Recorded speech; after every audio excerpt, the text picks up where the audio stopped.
It's Wednesday, and you're listening to Warlock Wednesday on Ehnotherpodcast.com.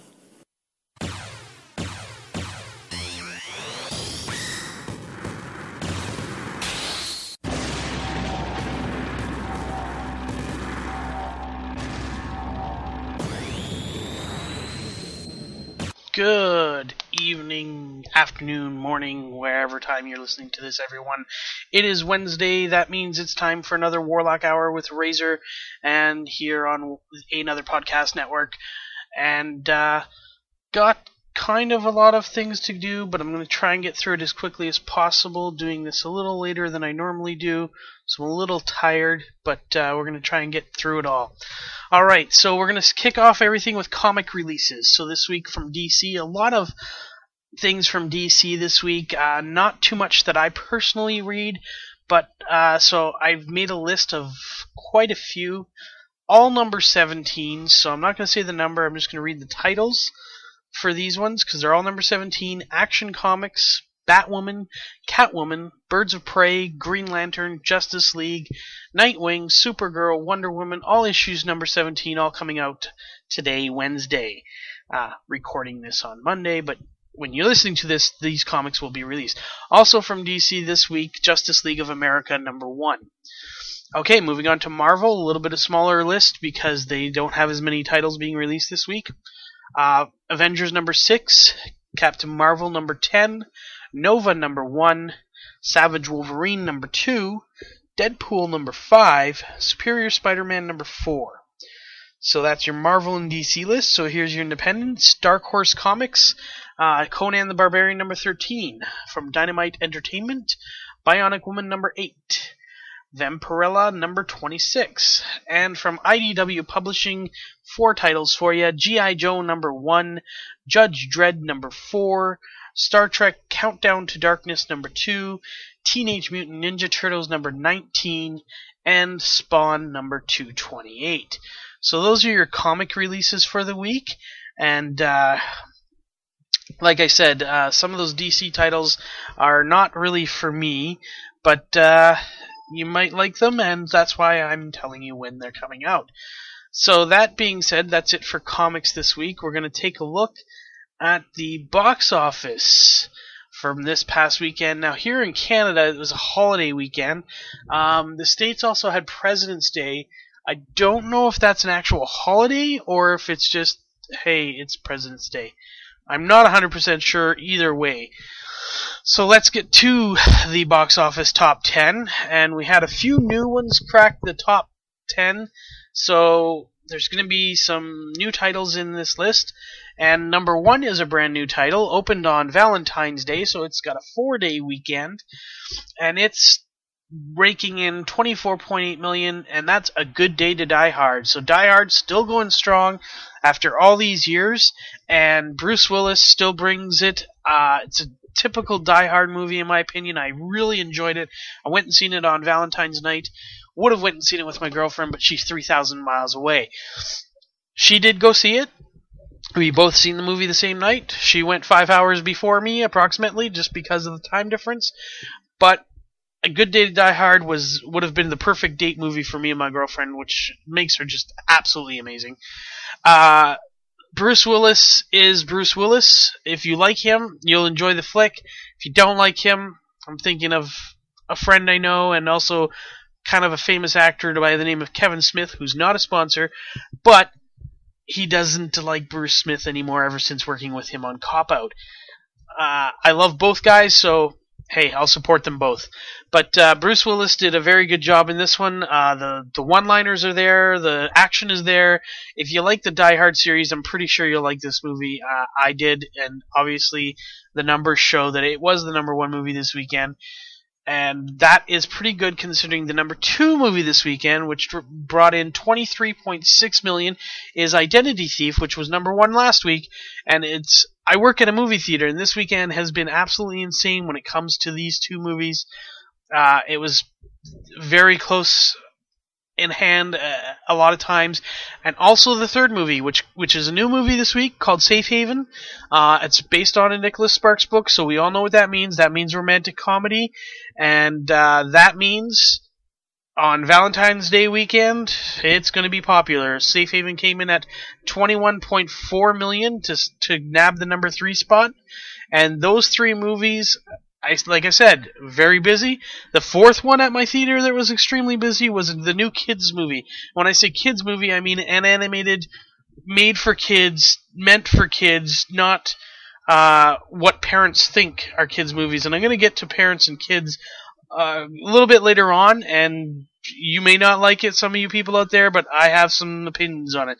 Anyways, Escape from Planet Earth, the new movie from the Weinstein Company, not a sponsor, they released to a 15.9 million release this weekend. So those top 4 movies all did fairly well, especially at my theater, especially with it being a holiday weekend.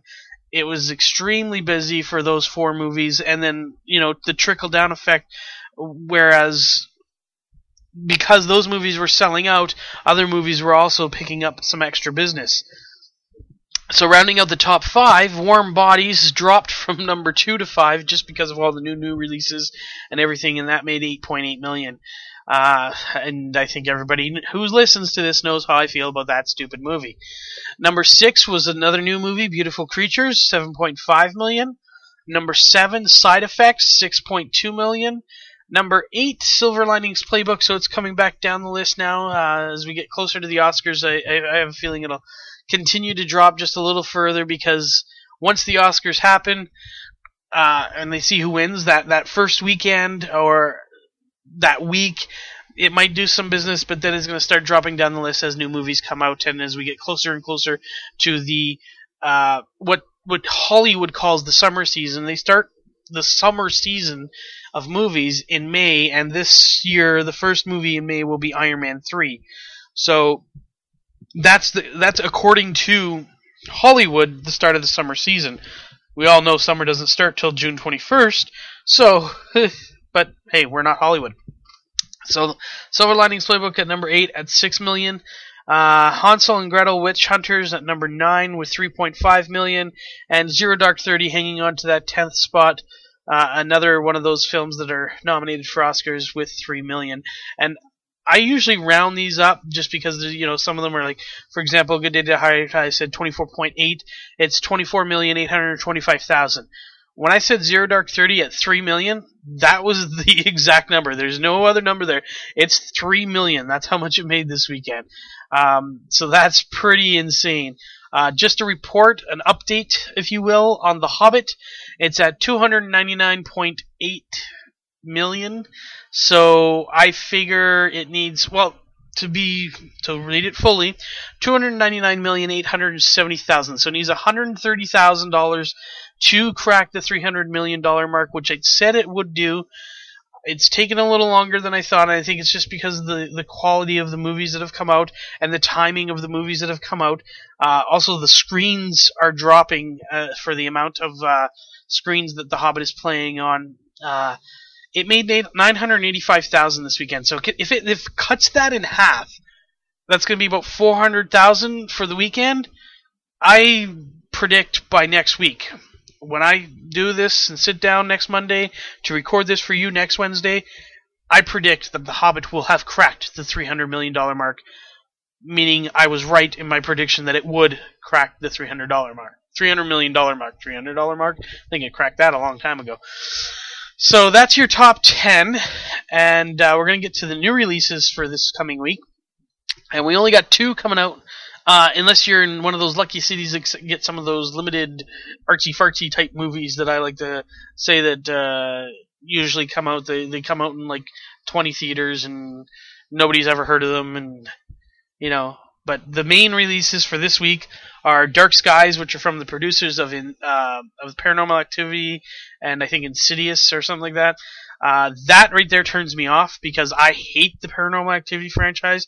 I think it's absolutely ridiculous and unfathomable that it brings in so much money when, for I would say 75 to 85% of the movie, absolutely nothing is happening. There's like no dialogue, there's no action, you're just watching a webcam basically. It's boring as shit, and people pay money to sit there and be bored.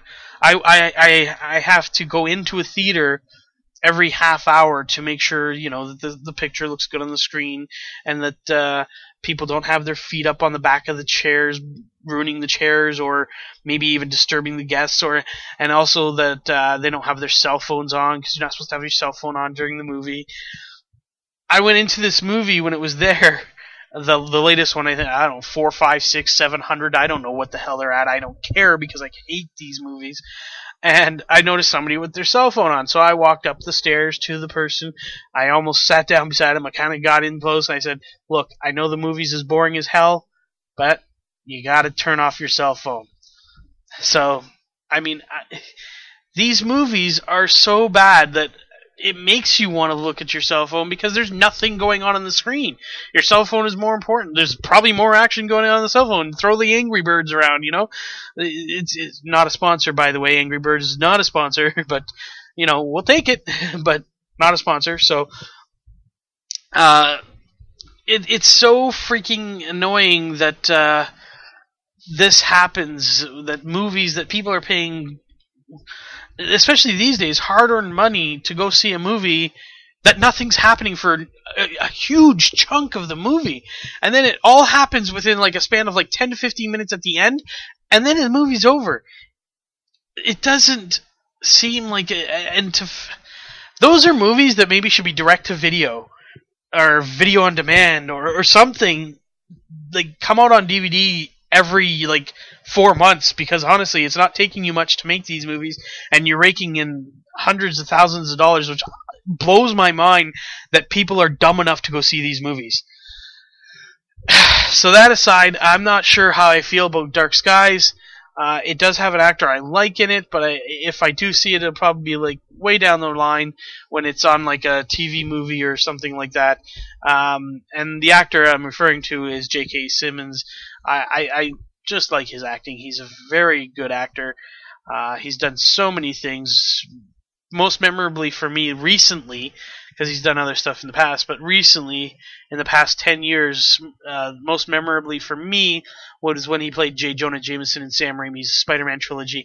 And if they ever bring J. Jonah Jameson into the new Spider-Man series, I would even cast the same guy. He was that damn good. So the other movie coming out this week is one I do want to see. It's called Snitch. It's based on a true story or inspired by true events, depending on how you want to look at that. It stars Dwayne Johnson, and I will see any movie this man acts in.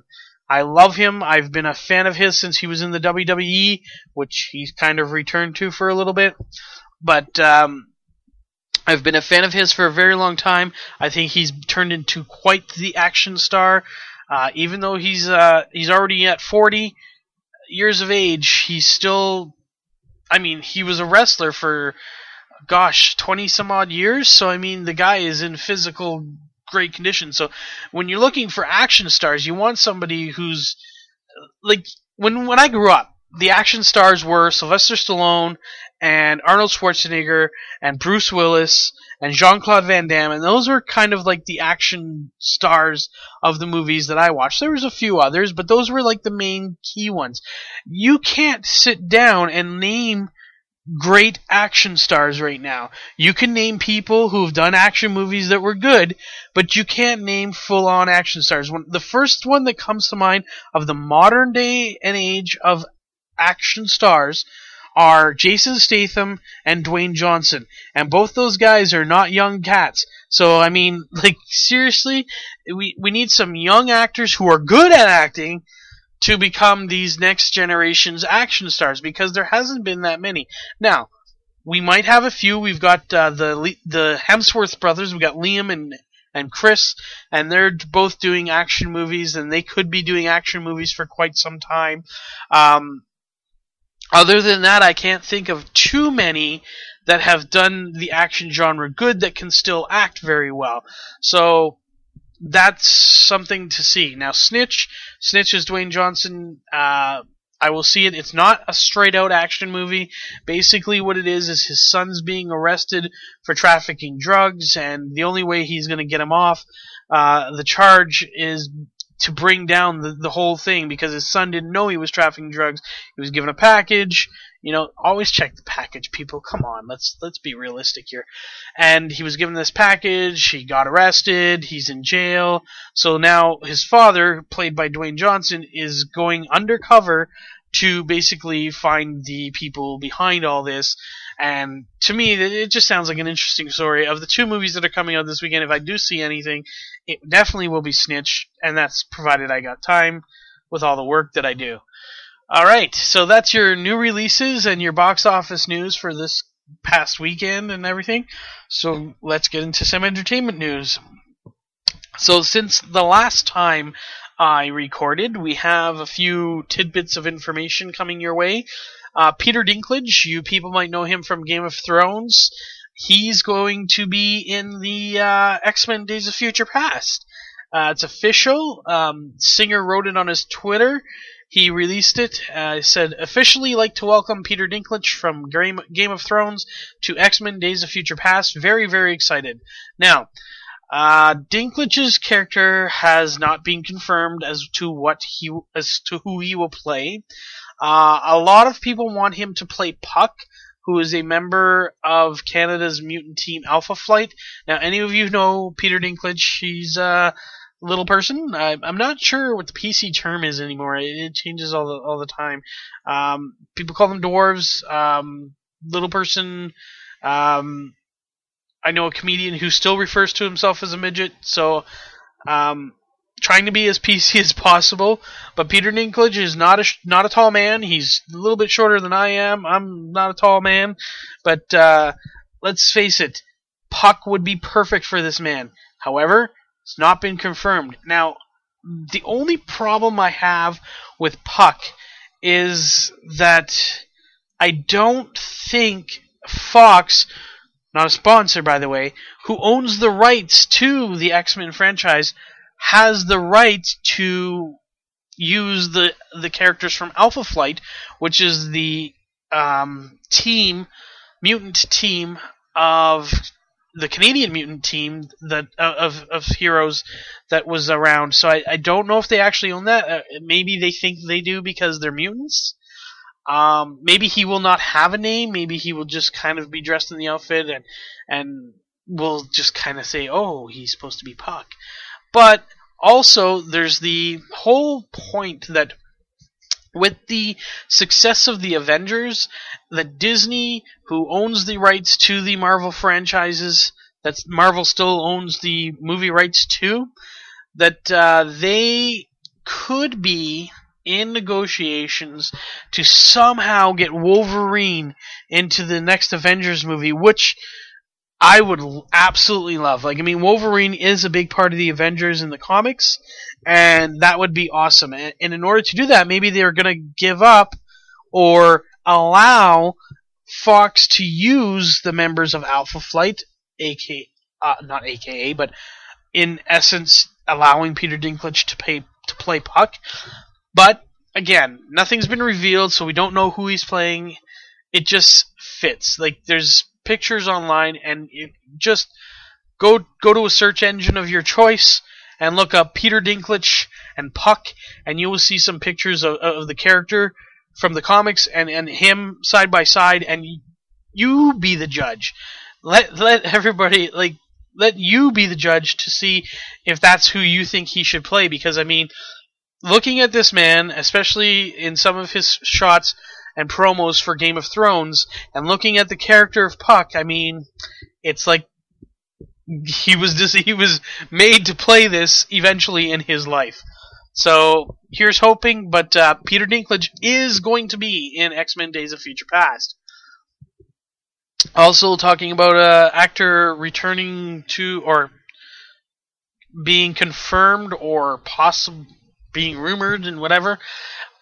Harrison Ford returning to Star Wars Episode 7. Now, it was reported a while ago that Harrison Ford, Carrie Fisher, and Mark Hamill were all coming back for Episode 7. It is confirmed. Disney is saying that they're still looking for new actors for the standalone films, but for Episode 7, Harrison Ford, why can't I remember her name? Carrie Fisher, Mark Hamill. I should just go Harrison Ford, Mark Hamill, and Carrie Fisher, because maybe by then I'll remember her name. are coming back for episode 7, and there's still rumors of what the story will entail. It looks like that it's probably going to focus on the kids of these, of Luke Skywalker and whoever he ends up marrying, and whatever. Hey, I just got to take a drink.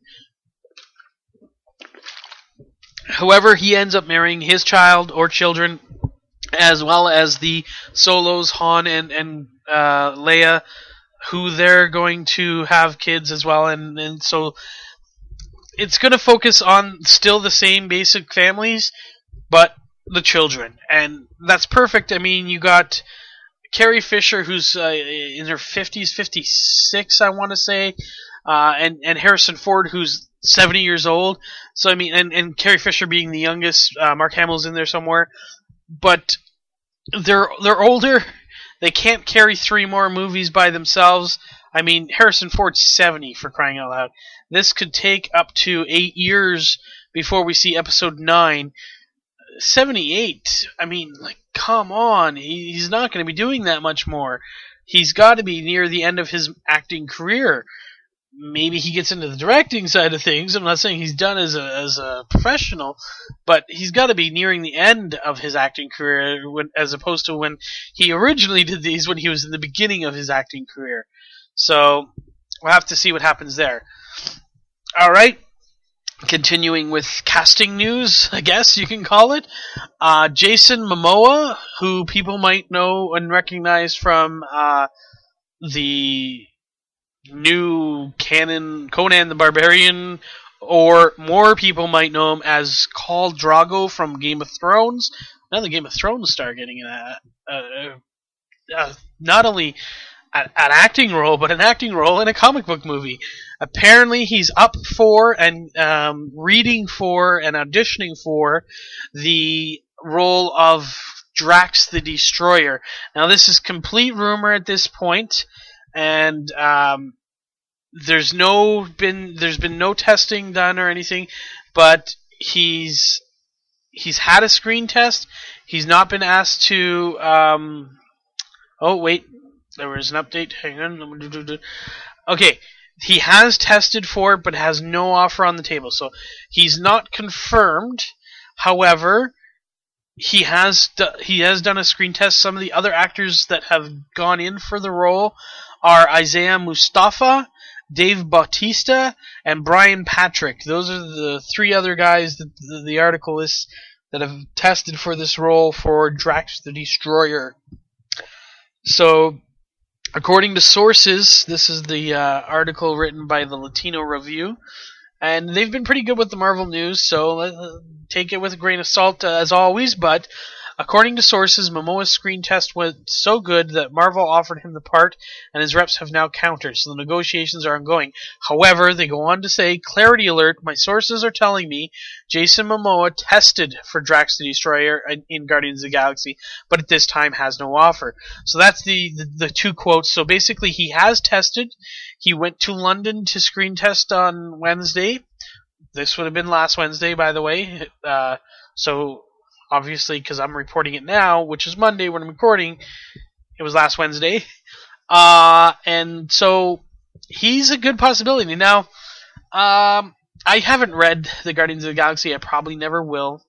I will see the movie just because it's Marvel, and I'm a huge Marvel fan, and I also love what they're doing with their what they've done with Phase 1, what they're doing with Phase 2, and even looking ahead to Phase 3 looks amazing. So I think that I will definitely see the movie. Just looking at pictures of Drax the Destroyer and knowing what I know of Jason Momoa from Game of Thrones, I would like him to play Conan the Barbarian. Or no, sorry, not Conan. I was just reading the article again. To play the role of Drax the Destroyer, but definitely not Dave Bautista. Being a WWE fan, I've seen this man. He can't act. I have not seen the one movie that he did do, which was the Kung Fu. I can't even think of the name of it right now. I'll just give it a little look up here while I'm talking. I haven't seen too much of what Dave Bautista could bring to a movie with Marvel's capabilities. Like, I mean, seriously, when you bring in a WWE star that can't act, it doesn't work out too well. No offense to Paul Levesque, aka Triple H, but his role, while funny in the Blade series, it didn't showcase any great acting, in my opinion, and that's the thing. It was funny, and I found the movie that he was in was called The Man with the Iron Fists. From what I've heard from other people, it was a bad movie all around. People expected to throw back to old kung fu movies, and it really wasn't as good as they expected. I have not seen it. I'm not sure if I will. I'm not a huge Russell Crowe fan. He's in it. I might check it out, like I was saying earlier with Dark Skies, might check it out on a TV movie at some point, but it's going to be down the road, because movies don't come to TV very often, or very quickly, and this movie just came out later, like middle of last year. I think it was a summer movie, August of last year, so it's probably going to be another year or so before it's on TV, so who knows. So I would much prefer Jason Momoa to play Drax the Destroyer as opposed to somebody like Dave Bautista. Now, these other two guys I don't know by name. I might know by looks, but I do not know who Isaiah Mustafa is by his name, or Brian Patrick is by his name. I can look those guys up, but I want to move on to some of the other news, otherwise we're going to be here forever. Alright, so moving on. This one isn't casting news, which the other ones were. Sam Mendes is returning for James Bond 24, which was rumored that he wouldn't. However, it's not fully confirmed that he's coming back for James Bond number 24. He directed Skyfall, obviously, which was James Bond 23. The Daily Mail is reporting that Mendes is 75% of the way towards doing it. So it's not a full confirmation, but he's on his way. The way it was before was Bond 24 was going to be a two-part story, and Sam Mendes didn't want to do that. But now they're going to be standalones. They're not going to be a two-part story. They're not going to be like we had with the first two Bond films that Daniel Craig did, where it was a two-part story. And I think that it's a wise decision, because the second one of that two-part story didn't have the... I don't know the right word I want to say here, but it wasn't as good as the first one. Like, when you look at Casino Royale that Daniel Craig did, it was absolutely amazing. And then you watched Quantum of Solace, and it was, comparatively, it was crap. It was like you were at one peak, and then you dropped hugely into the valley, and then Skyfall came out, and you were back on that peak again, even maybe shot above it. It was such a great film, and to have Sam Mendes come back to direct the next one would be absolutely amazing. If they could sign him to direct the next two as standalones, not as a two-part story, I think that would be phenomenal. I hope he comes back for both. I hope this is right, that he's going to come back for the 24. Like I said, it's only 75% confirmed. To go on what I was saying, Skyfall is the highest grossing James Bond film to date, and the 7th highest grossing film of all time. It is currently available for DVD, Blu-ray, and digital download. Not a sponsor. However, just reading the article. So, he directed the best James Bond film, monetarily speaking, and probably one of the best James Bond films of the modern age. And when I say the modern age, I'm including anything Pierce Brosnan forward. I hated Pierce Brosnan as James Bond. To me, he's the worst James Bond ever. I don't like seeing him as James Bond. And this leads me to my next story. James Bond is celebrating 50 years, as well as another show that I love, Doctor Who. However, the reason why I'm mentioning James Bond is that the Oscars are coming up on the 24th, which is next Sunday. By the time you're listening to this, it'll be about 4 days or 5 days away. So they're coming up quite quickly. There's been rumors and talks that they want to get all the Bonds on stage to see I don't know the progression, but they want all the Bonds on stage. Now, I would think, out of all these actors who have played James Bond, that the one who would be least willing to return would be Sean Connery, only because he has retired from acting. However, In recent reports, the one who may not be returning is my least favorite, Mr. Pierce Brosnan. Now, excuse me, I gotta take another drink here. My throat is getting sore. Now, why this man would not want to go on stage just for a little bit to see, to show us all the James Bonds, to celebrate the 50 years. He did play James Bond in 4 or 5 films, so I'm just going to look that up very quickly. He is a part of the franchise. Like I said, if anybody was going to snub the Oscars by not wanting to go, it would probably be Sean Connery, but apparently rumor has it that Sean Connery is definitely all for it. So he did 4. I'm just trying to confirm that. Now, 1, 2, 3, 4. Yeah, that looks to be about it. Tomorrow Never Dies being the last one. No. Sorry, World Is Not Enough being the last one. Another Day. Yep, so he did 4. So, I mean, he's definitely part of the franchise. When you consider George has only done 1, so, I mean, how he could not want to do it, I don't know. But, for me, it'd be no big loss because he's the one I don't like. So, whatever. So, that's just that news. Alright, moving on. Joss Whedon talks Marvel's S.H.I.E.L.D. As we all know, I'm definitely looking forward to this TV show that Marvel being put together by Marvel Studios and by Joss Whedon, at least for the pilot. And Whedon gave an interview this week, so I'm just going to read you a little bit from his interview. I'm excited about the show because it's a very hopeful show. It's not about murder, and it's not about crime, and it's not about people looking into their own belly buttons. It's about people who are trying to help each other, and that's one of the things I loved about comic books. They had costumes and the villains were cool, but they stood for something, and I like doing a show that does that. We're trying very hard to be true to Marvel's ethos, and also to the structure of their universe, so it is definitely a Marvel show. Right now, okay, before I continue, he was basically asked a question about people coming in from the movie universe, and he says, right now, I want to involve people in the characters that we've created for the show, and then we'll worry about other stuff. So that means, if I'm reading this right, that we will not, as I hoped or speculated, see Sam Jackson as Nick Fury in the pilot, just because we might need an explanation of how Agent Coulson is still alive. I'm sure they'll do it. I'm sure in some way things will be explained. We still have another movie to come out before this, because this movie is scheduled to be fast-tracked.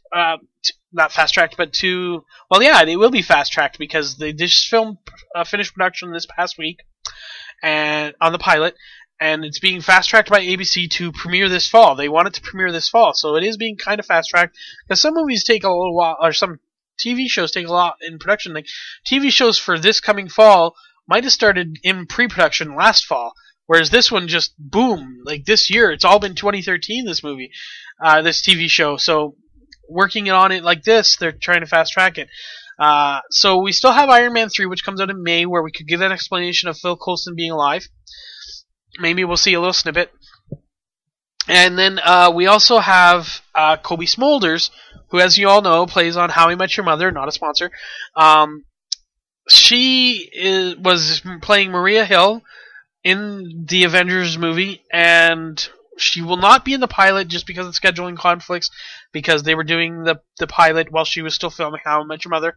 However, anytime Smulders' schedule kind of frees up, and if they do go into a full series in the fall, which I am so hoping they do, there is a great possibility she'd be able to film some episodes of that season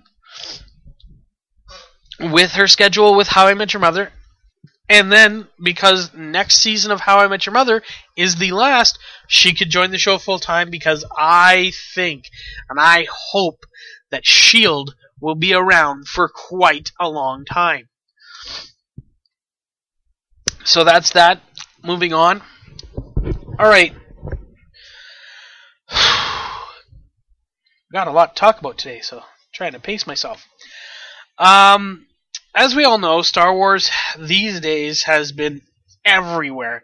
After the third prequel movie came out, a lot of people basically thought Star Wars was dead. It was dwindling down. The movie franchise was kind of on the outs. Lucas was basically saying, no, we're not going to do anymore. This is not what we're going to be looking into. I'm not doing the next three. This is it. He just kept modifying the new ones, or the old ones. So, I mean, Star Wars was pretty much at its end. So, I was reading an article this week, and I just want to share it with you. Everyone knows, or anyone who knows me, knows I'm a big Kevin Smith fan. I love his work. I think he's done so much to bring himself up that it's an inspiring story. And I mean, I wish that I would have kind of followed his career better when I was younger and maybe made more of things myself and maybe brought myself up. But I thank him for everything that he's done, because he's shown that just by being yourself, just by being who you are, you can do what you want. Like me doing this podcast, it's something that I wanted to do for a long time, and when I finally got the opportunity, I was like, yeah, I'm in. So I'm a big Kevin Smith fan. I'll always be a big Kevin Smith fan. Even though he doesn't like Bruce Willis, it doesn't affect me. Everything he says isn't the word of God, but Kevin Smith is definitely a big influence in my life, and so I like him. Now, the article I was reading was talking to Kevin Smith, because Kevin Smith is a huge geek. He's a huge Star Wars fan, and he's definitely been in the movie industry quite some time. I think 20 years now, 20 plus years. So the interview was with him, and I'm just going to read you what he said. Now part of the Disney empire, Star Wars will become as ubiquitous as Starbucks. It's now as American as baseball and apple pie, and as universal as Coca-Cola. In our current business climate of outsourcing, Star Wars may be America's last remaining dependable export. So it's a good thing they're taking the expanded universe approach.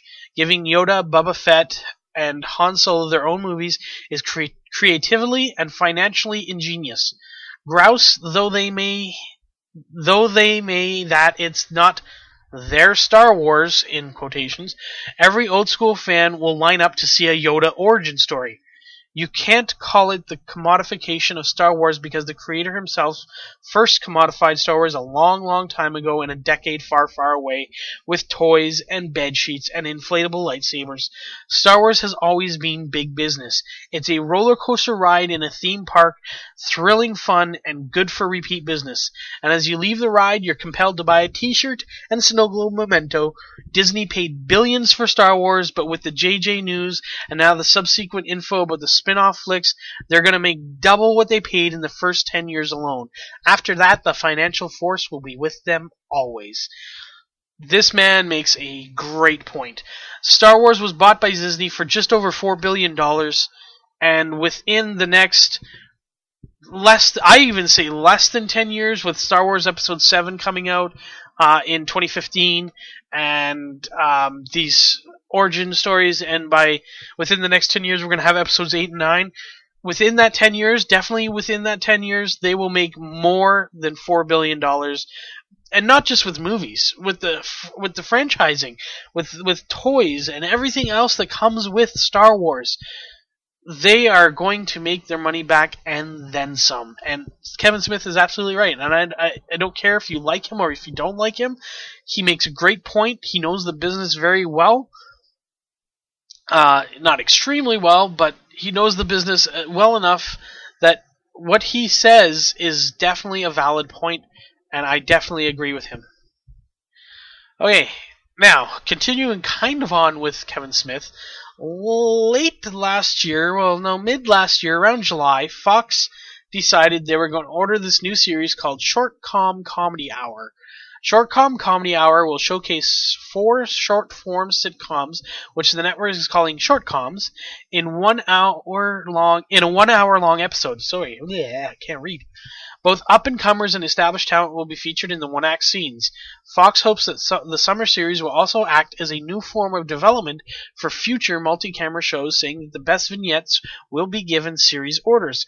So basically, what they're taking is the old-school variety-type shows, and they're going to do one-act scenes, so it's going to be an hour-long show, so we all know that means 42 minutes, with commercials and everything else.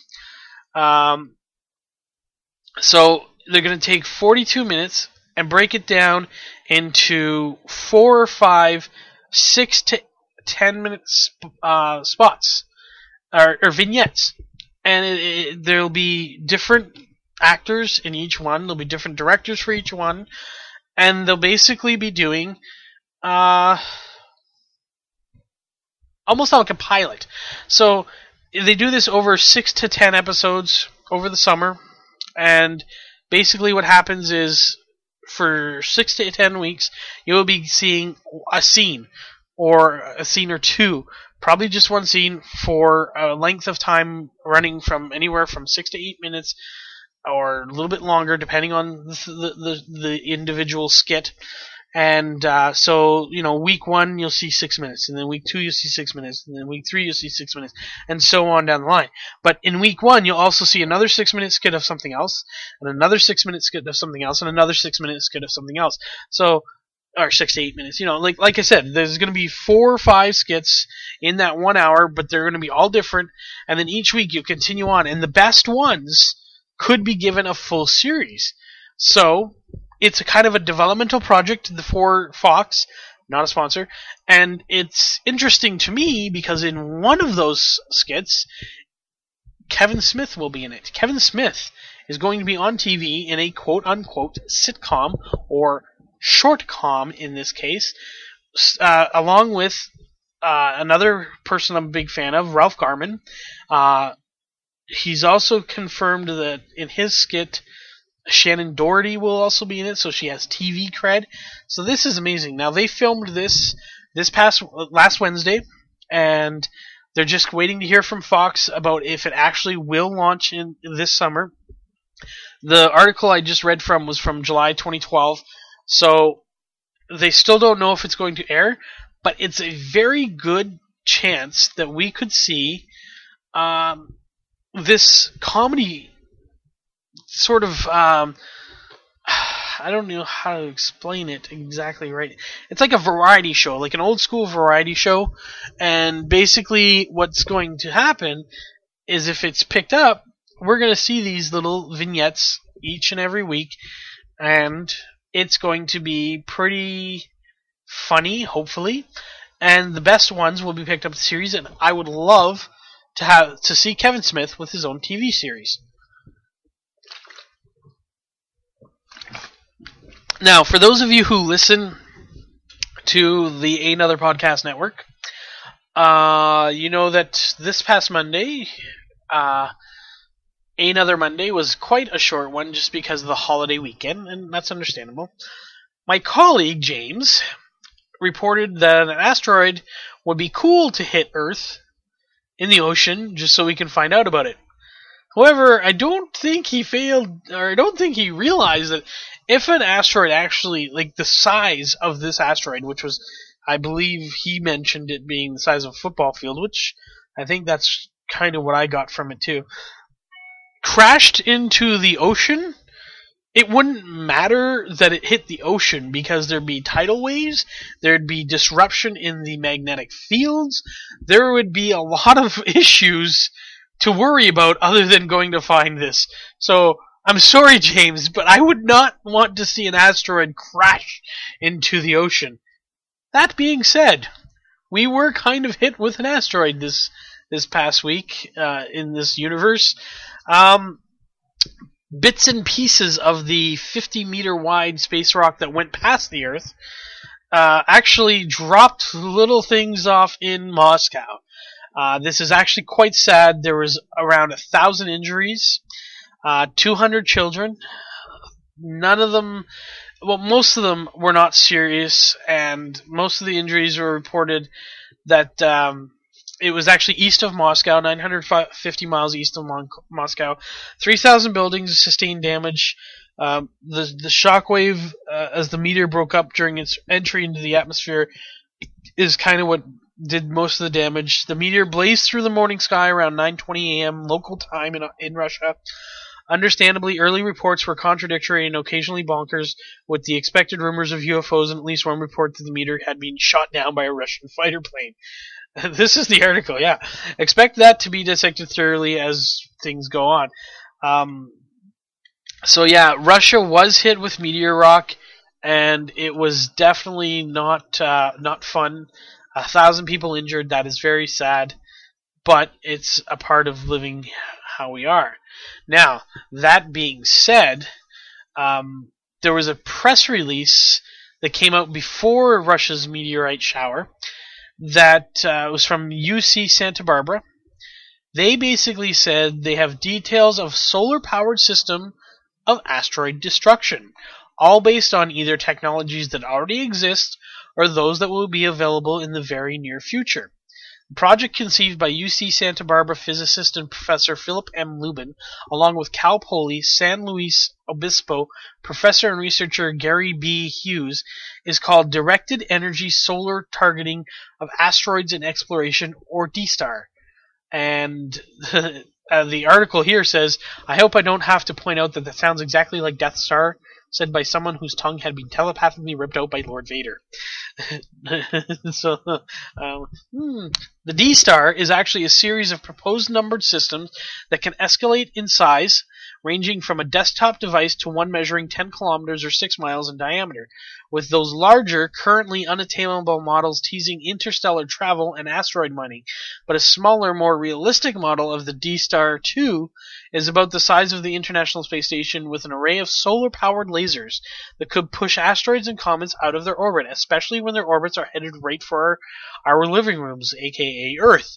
Recent advancements in efficiency converting electric power to light make the laser options possible where it would not have been 20 years ago. Lubin explains, our proposal assumes a combination of baseline technology where we are today and where we almost certainly will be in the future without asking for any miracles. We've really tried to temper this with a realistic view of what we can do, and we approached it from that point of view. It does require very careful attention to a number of details, and it does require a will to do so, but it does not require a miracle. So, basically, instead of sending up Ben Affleck into space and blowing up the asteroid, we set up these. Basically, the image that I see here is a series of solar panels that will reflect lasers, and obviously, because they're solar panels, they're powered by the sun. So these lasers will kind of eat up the asteroid so that they don't crash into Earth. It sounds very science fiction-y, but when you think about it, most of these technologies, as he said, we already know, and some of these technologies are just down the line that are being worked on as we speak, so it's not impossible. And hey, even if it does sound like Death Star, I think that I basically think that if we can get this done, if we can protect our planet as best as we can, why not? I mean, hell, we just saw this past week that 1,000 people were injured in just a meteor shower. Now, if that asteroid had actually entered our atmosphere, I would not be sitting here probably today recording, because we could be in a much tougher situation than we are now. So my heart does go out to those who are injured, or maybe I haven't seen any more reports too much. It's kind of hard to read Russian for myself, so I haven't seen too many reports if there was any actual deaths. But my hearts do go out to those who were injured, especially the children. Nobody could predict this. It was just fragments, and meteor showers are happening all the time. It's just usually the bits and pieces that come through atmosphere are burned up as they enter the atmosphere. In this case, it was so big that it just made through, and Russia was hit. Excuse me. So, that is that. So moving on, we're going to get into some sporting news. I'm saving something for the end, and maybe I should do it before I do the sports, but you know what? Let's do this first. I'm going to do something. Okay, it's kind of back into the entertainment area. I want to talk about ratings. Movie ratings specifically. Alright. I am Canadian, so I definitely want to focus on this more from a Canadian point of view, but I also know that I have a few American listeners out there, and I know I have American friends who always say the ratings of a movie, and then I even see people here in Canada say the rating of a movie, and I'm like, no, that's in the States. I'm always saying, no, that's in the States. So let me just give you, first of all, the rundown of the ratings. So in the States, they have 5 ratings, as we do here in Canada, specifically Ontario. I live in Ontario, so I have to focus on Ontario. The ratings are the same all across Canada, but the Ontario ones are the ones that I get because this is where I work. Now, the rating, like I said, the classification categories are same all across Canada, but Ontario, I find we have different laws, specific laws, that affect ratings, and I'll get to that when I get to them. So the American ratings are G for general audiences, with all ages a minute, which basically usually means a G-rated motion picture contains nothing in theme, language, nudity, sex, violence, or other matters that, in the view of the rating board, would offend parents whose younger children view the motion picture. So basically, there should be no profanity, there should be no nudity, no sex, no violence for a G-rated film. I have most of these G-rated films are animated, but not all. I've seen a few live-action films that did get a G rating just because they were definitely very kid-oriented. The next category is PG, parental guidance suggested. Some material may not be suitable for children. And a PG-rated motion picture should be investigated by parents before they let their children attend. The PG rating indicates, in the view of the rating board, that parents may consider some material unsuitable for their children, and parents should make that decision, not the children. Okay, so there could be some profanity, there could be depictions of violence or brief nudity, and in a PG movie in the States, I'm expecting that brief nudity to be maybe a butt shot. That's pretty much what the brief nudity is. Maybe a side boob, something like that. There's also no drug use in a PG-rated film. PG-13, parents strongly cautioned. So we have general audience, parental guidance suggested. Now PG-13, parents strongly cautioned. Some material may be inappropriate for children under 13. A PG-13 rating is a sterner warning by the rating board to parents to determine whether their children under age 13 should view the motion picture, as some material might not be suited for them. A PG-13 motion picture may go beyond the PG rating in both theme, violence, nudity, sensuality, language, adult activities, or other elements, but does not reach the restricted R category. So there could be bit more nudity, maybe full-on boob, breast shots that are full-on. You would probably see more or hear more language, maybe not as much. There's certain words that definitely wouldn't be in there, but parents strongly cautioned. I think parents need to pay more attention to some of these ratings, and I'm getting to that. Restricted. Children under 17 require accompanying parent, or adult guardian. An R-rated motion picture, in the view of the rating board, contains some adult material. An R-rated motion picture may include adult themes, adult activity, hard language, intense or persistent violence, sexually oriented nudity, drug abuse, or other elements that parents are counseled to take this rating very seriously. So that parents are counseled to take this rating very seriously. Children under 17 are not allowed to attend an R-rated motion picture, unless a parent or adult is with them. Parents are strongly urged to find out more about R-rated motion pictures in determining their suitability for their children. Generally, it is not appropriate for parents to bring their young children with them to an R-rated movie. Now, legally, we can't stop you. However, they're saying this movie is recommended for children, for adults over 17. So, the last rating in the States, NC-17, no one 17 and under admitted. An NC-17 rated motion picture is one that, in the view of the rating board, most parents would consider patently too adult for their children 17 and under. No children will be admitted. NC-17 does not mean obscene or pornographic in the common or legal meaning of these words, and should not be misconstrued as a negative judgment in any sense. The rating simply signals that the content is appropriate only for an adult audience. An NC-17 rating can be based on violence, sex, aberrational behavior, drug abuse, or any other element that most parents would consider too strong and therefore off limits for viewing by their children. NC-17 is a very rare rating. You don't see it too often. And this is strict. No one under the age of 18. So if you are 17 years old and your birthday is tomorrow, come back tomorrow. That's basically what this is saying. This also says to parents, normally parents can bring in a baby to any movie. This, they could not. Get a babysitter. You cannot bring anyone under the age of 17 years of age or younger. Basically, no one under 18 is allowed into this movie. Period. No questions asked. End of discussion. Now, comparatively speaking, the Canadian versions of these. So, we had G general audiences. We have G for Canada, suitable for all ages.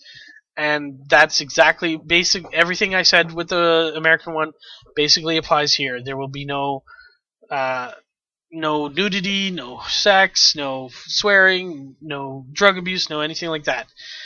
Our next one is also PG, again, identical to the PG from the States. Now here's where we differ. The States goes to a PG-13, which says parental guidance must have a adult if you're for children under 13. Here in Canada, we call it 14A. Persons younger than 14 must be accompanied by an adult. So if you are 14, you can go see the movie without an adult. If you're under 14, you cannot see the movie without an adult. The little write-up here says, suitable for viewing by persons 14 years of age and older. Persons under 14 must be accompanying an adult, may contain violence, coarse language, and sexually suggestive scenes. Okay? Now that's the equivalent of the PG-13. Our equivalent of the restricted R rating from the States is 18A. Persons younger than 18 must be accompanied by an adult. So this is suitable for viewing by persons 18 years of age and older. Persons under 18 may attend but must be accompanied by an adult. May contain explicit violence, frequent coarse language, sexual activity, and or horror. So that's an 18A rating. The NC-17 rating in the States is classified as an R rating here in Canada, restricted to persons 18 or older. No admittance to anyone under the age of 18. You must be 18 years of age or older. Content not suitable for minors may contain frequent use of sexual activity, brutal and graphic violence, intense horror, and or other disturbing content. Now, also here in Canada, we have advisories that we can give and label onto the poster. The advisories are not recommended for children, not recommended for young children, some scary scenes, cartoon animation action, which means an action like Escape from Planet Earth. There's cartoon action. We can put that on there. Mature theme, violence, graphic violence, brutal violence, sexual violence, crude content, disturbing content, frightening scenes, nudity, sexual content, explicit sexual content, gory scenes, coarse language, language may offend, language not evaluated, subtitled, substance abuse, and tobacco use. Those are all advisories that can still be added to any one of these categories, and usually the worst ones are going to be added to the higher ratings. Now, that's the rating system between the two. I'm going to read you a brief little article about when parents bring kids to inappropriate movies. The article was written by Nora Carver, and it's a few years old, but I think it was important to read. Excuse me. Taking a child to any movie that is not designated for children is not only inappropriate but exceptionally rude in general. There is a reason there is a rating system in the movie industry. Children lack the ability to process adult concepts of entertainment. They have no control over their emotions and have no idea how to deal with this kind of imagery. There isn't even a common consensus among the public deeming at what age children understand the difference between fiction and reality. Sure, every parent has the right to let their kids watch whatever they want to let them watch. What every parent shouldn't have is the right to do it in public. If you want your 2-year-old to watch graphic scenes of people ripping out other people's eyeballs and rubbing their genitalia with them, do it at home. Spare us all your low standard of parental guidance. Have you ever tried to sit through a movie with kids in the audience, crying, screaming incessantly, talking and opening candy wrappers, fighting with other kids over popcorn and drinks, listening to the parents repeatedly tell them to be quiet, and getting louder and louder with the shh sound? It's annoying and inconsiderate. Who wants to pay $10 a pop, plus the $20 for snacks to listen to kids crying instead of enjoying the movie? These people should come prepared to give every single person in the audience who couldn't hear the movie because of their sniveling, whining kids a full refund, including the $3.50 for the large Coke, which nowadays is up to about $5 for a large Coke. Now, some people might think I'm completely insensitive to people with children. Wrong. Now, remember, I'm reading the article. I am the mother of 10. This is why I don't attend movies at a movie theater with my children unless it is a kids movie. People with kids who go to a kids movie expect a certain amount of noise in the audience. I would like to think that anyone with children would have a little more discretion than to expose their young children to excessive violence, inappropriate language, and sexually explicit scenes, but then again, have you seen TV lately? You might say, well, there are kids witnessing these atrocities in real life every day across the globe. That's probably true, but these kids are in a war zone. Hello, even seasoned soldiers have a hard time dealing with these kinds of images. Can anyone say PTSD?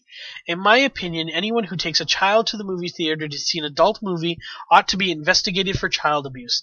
If they will inflict this type of thing on their child in public, what can they possibly be doing in their own homes? The reason adults like me go to the movies at a theater is to get away from the kids and enjoy some time with the spouse or other adult friends.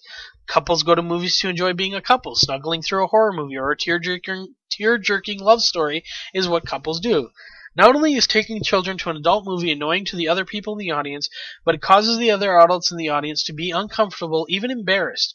Who wants to be the one who lets a dirty word slip out during a particularly tense scene in a movie and know that the 4-year-old sitting in the next row might hear you and possibly repeat it?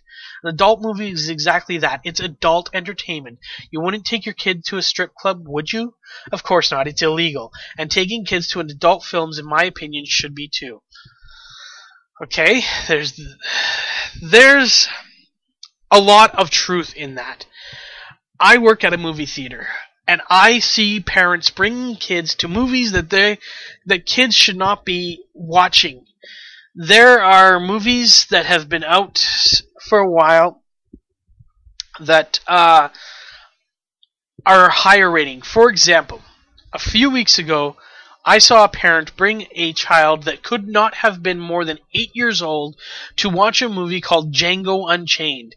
Django Unchained was rated 18A.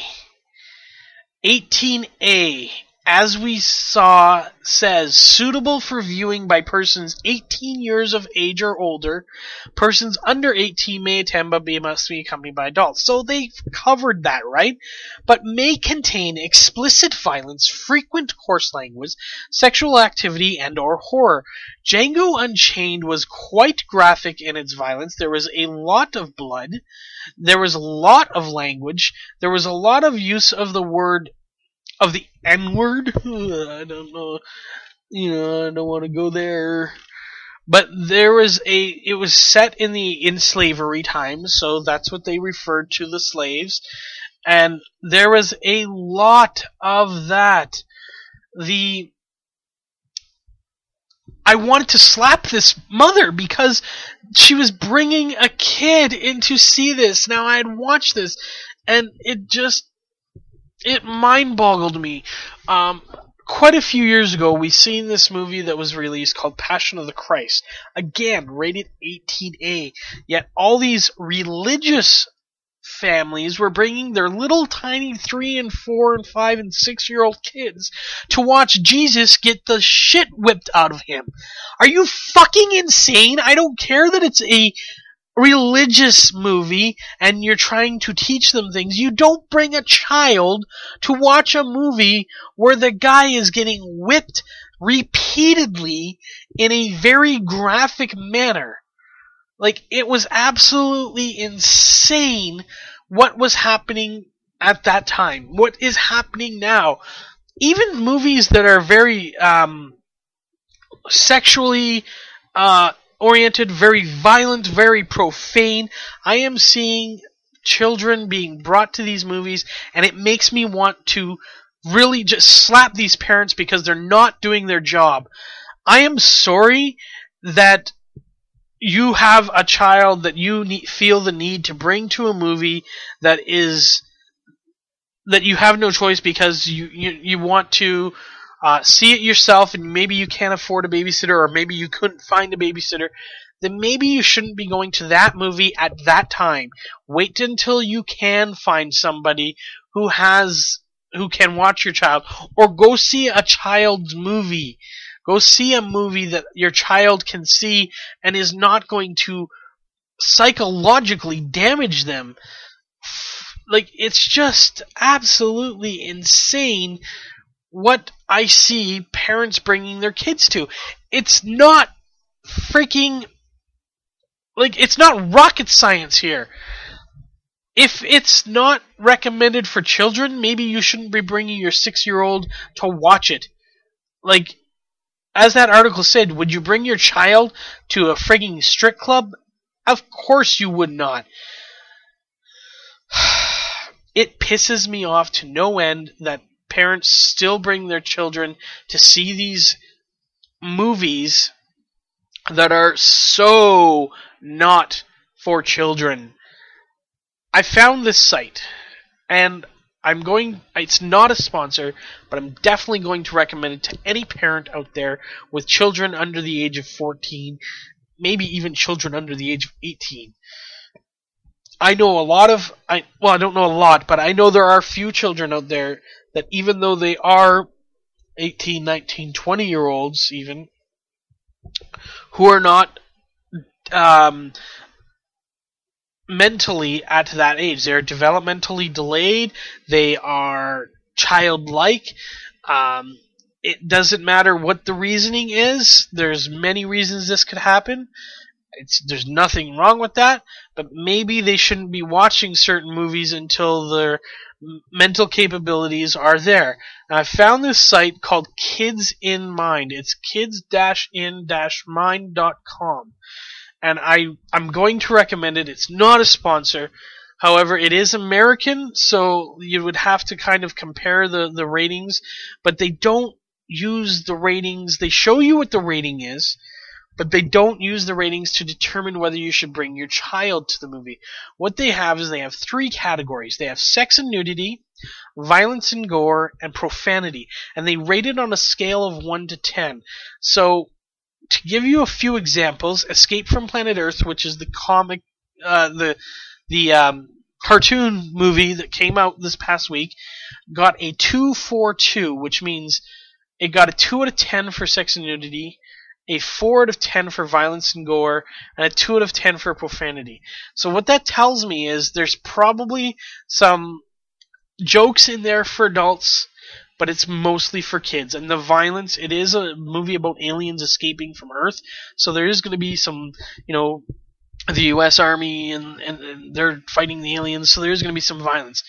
Then you get into a movie like A Good Day to Die Hard.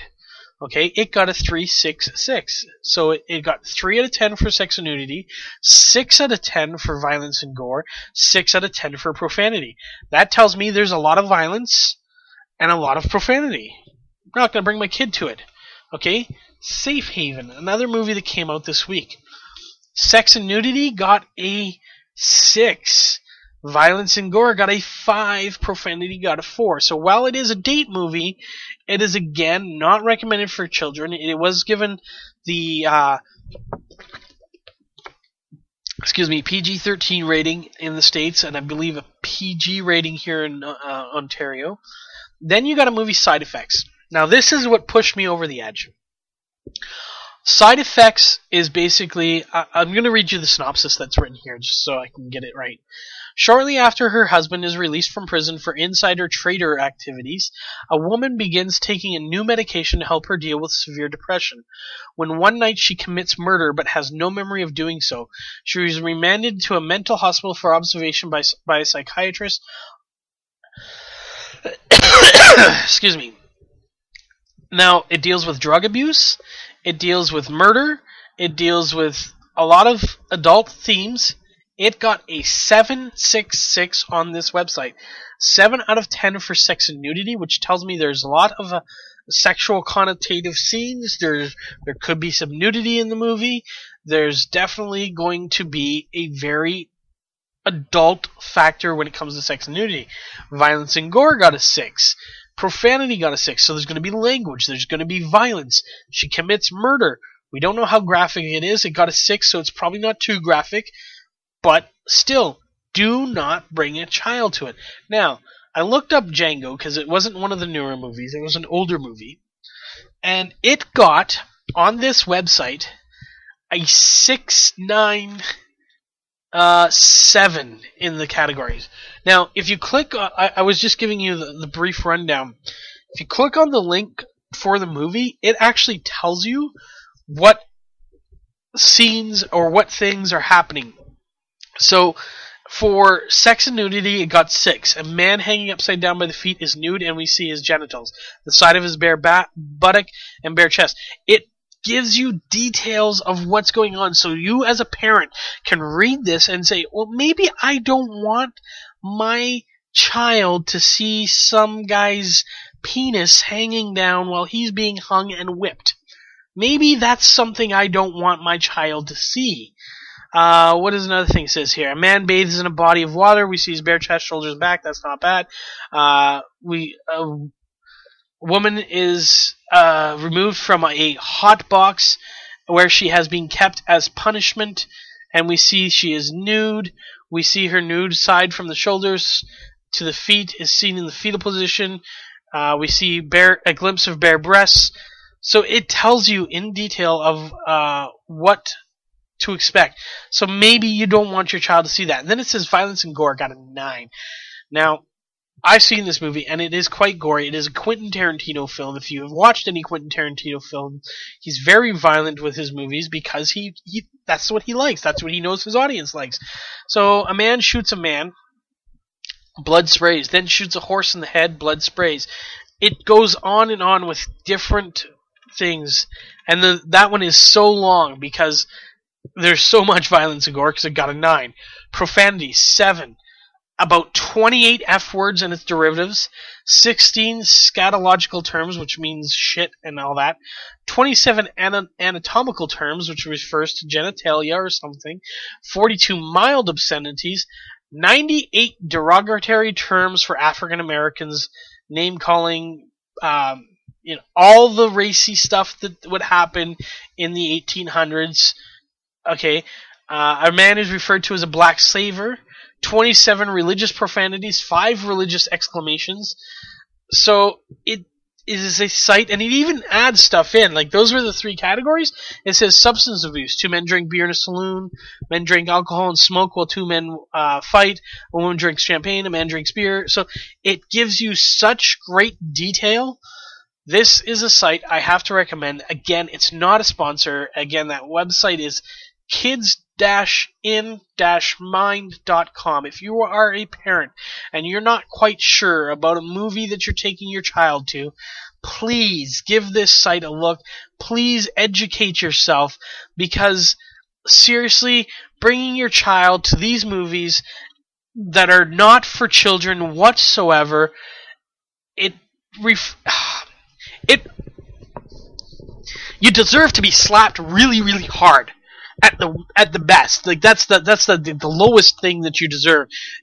You could deserve a lot more because it's ridiculous to bring kids to these movies that they should not be watching. There are kids movies for a reason. They make them for a reason. They come out quite frequently, in fact. There are some gaps in the calendar year where there might not be as many, but generally speaking, when the kids are out of school, there is almost always 1 to 3 at my theater of 12 theater screens, kids movies that are there. We always have at least one. Even if we keep a movie longer so that we have one till the next one comes out, we usually have one kids movie at all times to help with that. It is not hard. Please do not bring your kids to these movies that are not meant for them. If they are under the age of 13 and you're bringing them to a 14A or an 18A movie, you're desensitizing them to the violence, to the profanity, and to the sex and nudity that they're seeing on the screen. As an adult, you can make that decision to go see these movies and you know that it's fiction. As that article said that I read, it is unknown when a child can actually differentiate between fiction and reality, and having a kid stand there playing and watching these films is not the way to go. Please do yourselves a favor and learn and educate yourself on the ratings. Learn and educate yourself on the films. This is a great site, and that is all I'm going to say on that subject. So I'm going to move on to sports to kind of round out the rant, to calm down. Goose fraba. Yeah. There we go. Okay, so we're going to go on to sports. We're going to go to hockey. We're going to give you your teams that are in the playoffs and where they rank currently. Eastern Conference. We have the Pittsburgh Penguins sitting atop the Eastern Conference, which I hate, mostly because I hate Sidney Crosby with a passion. They have 22 points. Sitting at number 2 is Montreal with 21 points. That's because they won tonight. I was hoping they were going to lose. Number 3 is Carolina with 17 points in that weak-ass division that they're in. They get that 3 spot because they're division leader. And 17 points would barely have them in the playoffs at this point. Number 4 is New Jersey at 22 points. So while they have 22 points, which is the same as Pittsburgh, Pittsburgh has more actual wins. They New Jersey Devils have 4 overtime losses. The Pittsburgh Penguins have 11 wins, whereas New Jersey only has 9. So Pittsburgh owns the division, so they get the division lead, and that means they get the Eastern Conference lead. Boston and Toronto both have 20 points. Boston has the 5th seed, though. Toronto's in the 6th spot. Boston's played 3 less games. So they may only have 20 points, but they've played 3 less games. So that's that. Toronto has a game tomorrow where they could technically take the division lead, which would bounce them up into that 2nd spot. Although I believe Boston also plays tomorrow, so if Boston were to win, they would need basically to Boston to lose, Toronto to win, in order for Toronto to briefly take that number 2 spot, and that would be who does Boston play tomorrow? Let's see. Oh, Boston doesn't play tomorrow. How about that? I thought they did. So Boston's going to have 4 games in hand, so I mean, even if Toronto takes the spot, it doesn't mean very much at all. So it's where was I now? Okay, Toronto's in 6th. Ottawa's sitting at 7th with 18 points. And the New York Rangers round out the top 8 in the Eastern Conference at 17 points. So like I said, Carolina with their 17 points would barely be in the playoffs. They would be in because they're still in the top 8. Because number 9 is Tampa Bay with 15 points. They started off the season strong. They kind of fell off a little bit. But Tampa Bay would be sitting outside with the 15 points, and Carolina would be just inside with the 17 if we just ranked them by conference and frigged all the divisions. However, the top teams are still in the Western Conference. Chicago, 27 points, sits in top of the Western Conference and the NHL. Anaheim with 25 points is second in the Western Conference. Vancouver, 19 points. Third, St. Louis and Nashville, fourth and fifth, each with 19 points. Phoenix has 18 points at sixth. San Jose, seventh, and they have 17 points. And Dallas, eighth, and they have 17 points. Now, on the outside looking in, just outside looking in, Detroit, Minnesota both have 16. Edmonton has 50. So, because of the shortened schedule, there's a lot of teams that could still crack that top 8. But what you got to look out for is those teams that right now that have the games in hand, like Boston. Boston's doing really well. They're 9-2-2. They've only played 13 games and have 20 points. That tells me that they are still one of the top teams in the Eastern Conference. They just haven't played the amount of games yet. 48-game season, they have 35 left. A lot of other teams only have about 32 to 33 left. So those games in hand, especially when you're sitting right there, could come into play in the later, as the season goes on. All right, so stats leaders. It seems to be a record, a recording almost. Thomas Vanek has 25 points, leading the NHL.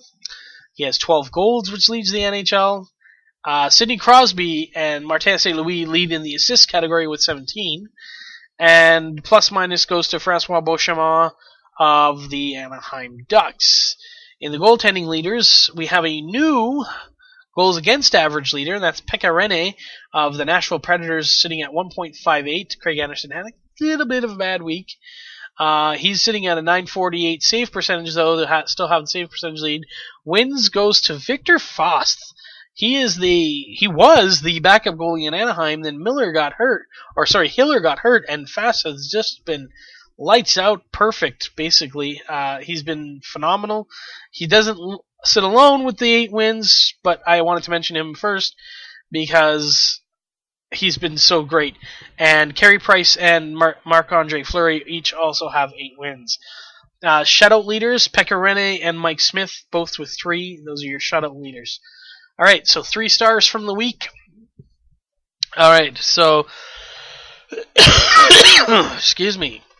First star, John Tavares of the New York Islanders, which to me is really surprising. New York's they started off hot and then kind of went down.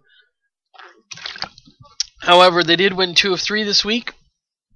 He had, let's see, where's his totals? There we go. He has 7 points this past week.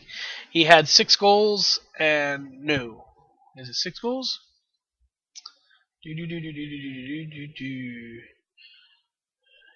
Yes, 6 goals, 1 assist.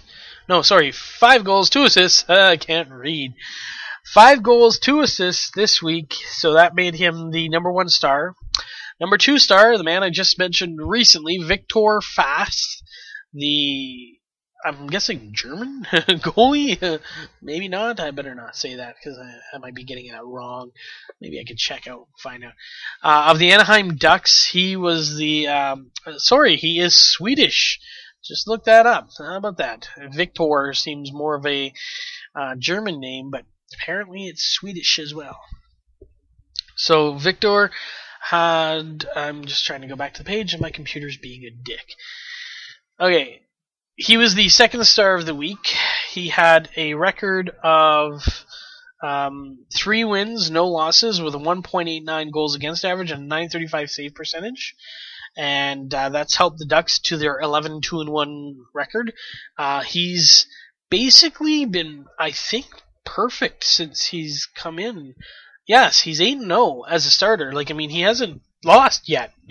I mean, every goalie's going to lose eventually, but right now he's 8-0. That's absolutely great. Third star this week was Yuri Tulusti of the Carolina Hurricanes. He had 4 goals and 2 assists for 6 points, and the Hurricanes won 3 consecutive games last week. Hoping they kind of tail off a little bit, although they're not in a tough division. So it's like I was saying earlier, with the standings being as they are, Carolina's leading the division with 17 points, and nobody else is like. I guess Tampa Bay is close. They got 15, so I mean, who knows? But that division is so weak right now. It is unbelievably weak. The Florida Panthers aren't doing so well. The Washington Capitals are like almost dead last in the freaking. Not only in the conference, but in the league. I think the only team that's worse than them is the Columbus Blue Jackets, and that's just absolutely insane. So Washington Capitals got to be one of the big disappointments. Who else is in that division? Winnipeg. Winnipeg down at the bottom there too. They got 11 points. So I mean that division is so weak. So weak. Like, if more than one team makes the playoffs from that division, I'm probably going to be quite surprised. So, that is hockey news for the week. I'm just going to take a look here. Yep, that's it for the hockey news, so moving on. The last little bit of news I want to get to is the results from the WWE Elimination Chamber pay-per-view. Now, I am recording this after Raw. However, I have not yet watched Raw, so I don't know what's going on yet. But since we have 7 weeks to WrestleMania, I think just sharing the results of the WWE Elimination Chamber pay-per-view should be just fine. So, let's see how my predictions did. I predicted that Caitlyn would defeat Tamina, and I was right. Basically said that beauty would win over talent, and unfortunately in the women's division, that's all it is right now. I know that's why some people watch. Yes, it's nice to see the pretty ladies. However, I would love to see more wrestling from the women as opposed to just being eye candy, basically. I know that's kind of the main thing they're there for. However, I remember the days of Trish Stratus and Lita being both eye candy and yet being able to wrestle. Something that some of these female divas cannot do. They cannot wrestle. They're boring matches. I usually go to the washroom during these matches. Unfortunately, they put the women's title match right before the main event. Couldn't wait that long, so had to watch it this time. But Caitlyn won. That's what I said would happen. Seems I keep screwing this up. I don't know what they're planning on doing with Dolph Ziggler's Money in the Bank contract. However, I thought for sure last night he would cash in. However, I was right that Del Rio would win the match. He did defeat the Big Show. He's still the World Heavyweight Champion. Unfortunately, Dolph Ziggler did not cash in his Money in the Bank as I thought he would. In the Elimination Chamber match itself, I was once again disappointed, but after I saw that Del Rio won the title, or retained the title, and that Dolph Ziggler did not cash it in, I kind of figured that my pick, Chris Jericho, was not going to win the Elimination Chamber. He started number 1. He was the first guy in the ring. There was 2 of them. There was him and Daniel Bryan. He lasted half the field. 3 people were eliminated before him. And then Chris Jericho was eliminated by Randy Orton, who was quickly defeated by Jack Swagger. So Jack Swagger, the returning Jack Swagger, is now set to face Alberto Del Rio at the WrestleMania pay-per-view, if all things stay the same. With 7 weeks between now and then, I think there could be a possibility. Again, I have not seen Raw at this point. By the time you hear this, you will have, if you're a wrestling fan. There is a possibility that this one-on-one match may turn into some kind of, I'm thinking, fatal 4-way with Jack Swagger, Mr. Money in the Bank Dolph Ziggler, Chris Jericho, and Alberto Del Rio. That's just my thoughts. I don't have any clue of what's going to happen. Then we have the 6-man tag match. As I said last week, I am sick and tired of the Shield. And not because of who they are, but because we just seen this storyline last year or a year and a half ago with the Nexus. It's the same damn thing. It's boring. It's annoying just to have them come running in. They don't wrestle any matches. They come running in. They beat up whoever they want. It sucks. It's not the way to introduce people anymore. Like, especially like so soon after the Nexus, it's the same damn thing. And what do? They go and have them win over Cena, Sheamus, and Ryback. Like, I'm sorry, you got John Cena, you got Sheamus, two amazingly talented individuals, and then you got Ryback, who's a beast of a man, and you have the Shield win. Fuck you, WWE.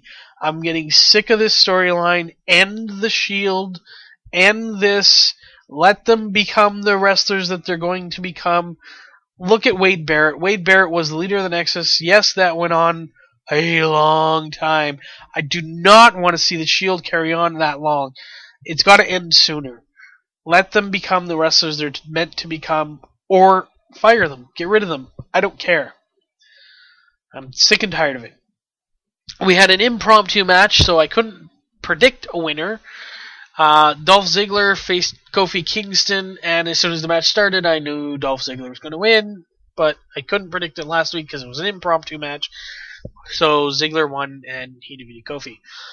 The main event was Dwayne Johnson, aka The Rock, versus CM Punk for the WWE title, and CM Punk lost again, as I predicted he would, because they're setting up Rock versus Cena 2 at WrestleMania this year, and The Rock won, retaining the title, and he will face John Cena at WrestleMania. So that is your WWE news. That is this week's Warlock Hour. I am done. This is a long one. I hope you listened to it all. I hope you enjoyed it. I hope you come back next week and listen to more. They're not always this long, but they're always good. At least I like to think so. So have a good night, good morning, good evening, whenever you're listening to this. And come back next week. Don't forget, tomorrow, Teen Talk with Chelsea on Teen Talk Thursdays on Ehnotherpodcast.com. Have a good day, everyone. Good evening. Good night. I'm out. Thanks for listening to Another Podcast from Ehnotherpodcast.com. Don't forget to go on iTunes and or download right from Ehnotherpodcast.com. That's EHNOTHER podcast.com. Follow us on Twitter at Another Podcast. Be sure to check back for tomorrow's show only on Another Podcast, your Canadian podcast network. Anotherpodcast.com. Not a sponsor.